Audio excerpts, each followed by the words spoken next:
Paul Mansell here. Today I'm going to review two books by Daniel Ward. We've got Melodic Meditations for Ukulele and Arpeggio Meditations for Ukulele. Now the reason that I'm going to do both of these together, A, they're both by the same author, and B, they sit very well together. So if you don't know who Daniel is, he's a fantastic ukulele player. His background is in flamenco and Latin and classical guitar, and that really shows through in the way that he's written these. If you get a chance to see Daniel live or on YouTube, he will blow your mind how good he is. He's one of them players that you see him play and you think, I wouldn't want to follow him at a festival, because you know that he just blows the audience away. But anyway, let's have a little chat about these books. The first one that I'm going to have a little chat about is Melodic Meditations. I use these books to teach, and I must say, against a lot of competition, they are one of my favourite resources. They do something very clever. They really help a student to focus in on one particular area. This book, Melodic Meditations, is all about bringing the melody out. The first piece in here, which I use no end with my students, when you first look at it, you just think it's a bunch of scales, a C scale, a descending C scale, with different chords at the beginning. But it's so much more than that.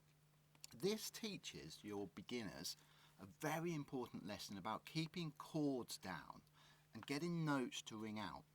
Often the difference between a beginner or even an intermediate player and someone who's really at the top of the game is getting notes to ring out on a ukulele. I'm going to play this piece. It's called Melodic Meditation in C. I'll play it through first off, and then I want to chat a little bit about the piece and why it's so useful as a teaching tool.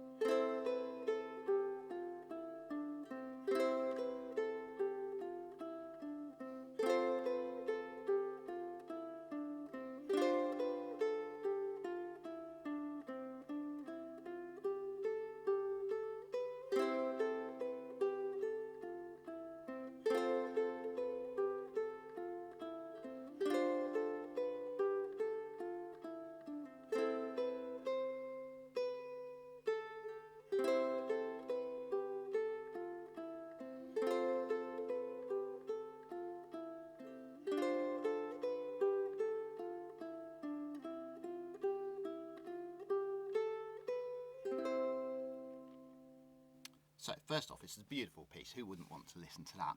But what's really clever here is that as you play the descending C scale,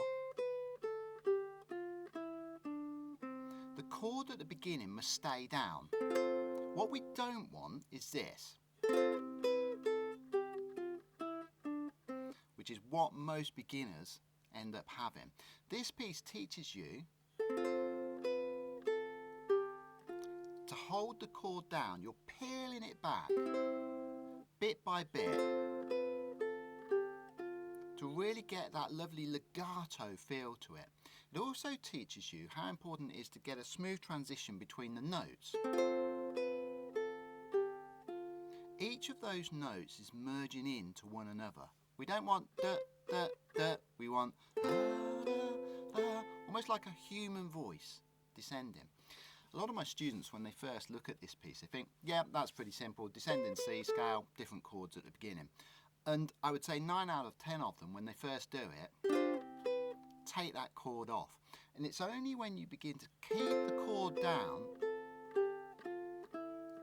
that it really takes on its purpose. And Daniel actually suggests that you use your thumb for the chord. The only reason I don't is I have a very strong thumbnail, and I tend to get a better tone myself using the finger. There's other little tricks in this piece as well. For example, in the second half, we're still on a C scale. But things like, as you go from the B to the G, it's really important to let them bleed into each other. Okay? Not as a world of difference. And I have found this book so useful for teaching that and getting students to really think about bringing the musicality out. So this book here, I really, really recommend it. It's one of my favourite books, Melodic Meditations for Ukulele. After having played that book for a while, I then moved on to Arpeggio Meditations for Ukulele. And this is where Daniel's background in classical really comes through, because he's so spot on with the right hand fingerings. Arpeggios are effectively chords where you're playing the individual notes of chords. And what Daniel does throughout this book, I mean, firstly, it's littered with beautiful pieces, may I say, but they all serve a purpose. I'll play you the second one in here called Floating Loop, so you can have a listen. And then I'll tell you about what the idea behind this piece is.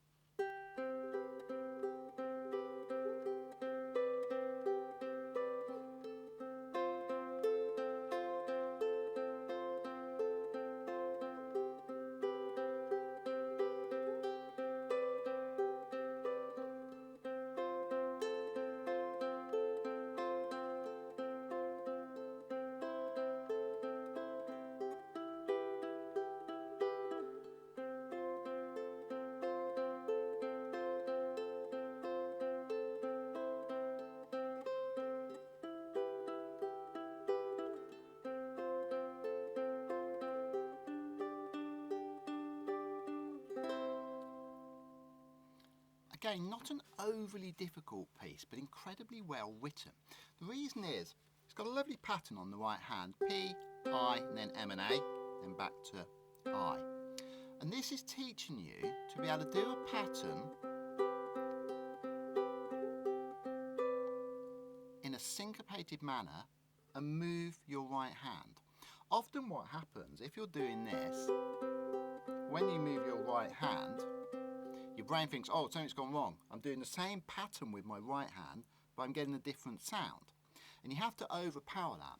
And Daniel's done a clever thing here by getting you to repeat these almost in a meditative way.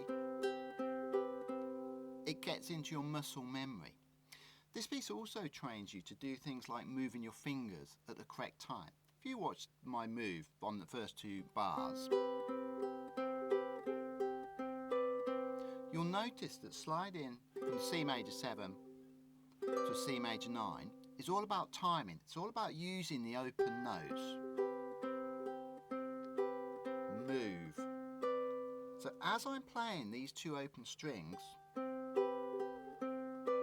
that's when I'm moving. And this piece teaches you to do that, because you've got to be in time. It's no good if you've got... It's all about keeping that meditative rhythm going. I love these books. I've used them so much with my students. They're very, very well written. I mean, any piece that is an etude, let's say a study, like these pieces are effectively. I always think a good etude, a good study, needs to be pretty. You've got to want to listen to it, and all of the pieces in this book are very, very pretty and enjoyable to play. Secondly, it's got to have a purpose. Each of the pieces in Daniel's book has a real purpose, and you know, not just something that, you know, he's thought up to match the piece. He's clearly thought about what students need to learn and then written a very, very good piece around it that you will want to learn. So there we have it. We have the two books. We have Melodic Meditations for Ukulele, and we have Arpeggio Meditations for Ukulele. I had heard an awful lot about these books before they got them, and I'd only ever heard positive things. And having played with them, I've had them for probably 4 months now. I see why they are so well respected. If you're learning ukulele, they're invaluable. If you're teaching ukulele, they're invaluable as well. You can get them from various places, including Daniel's website, which I will put up, and do check out his playing. Okay, thanks very much.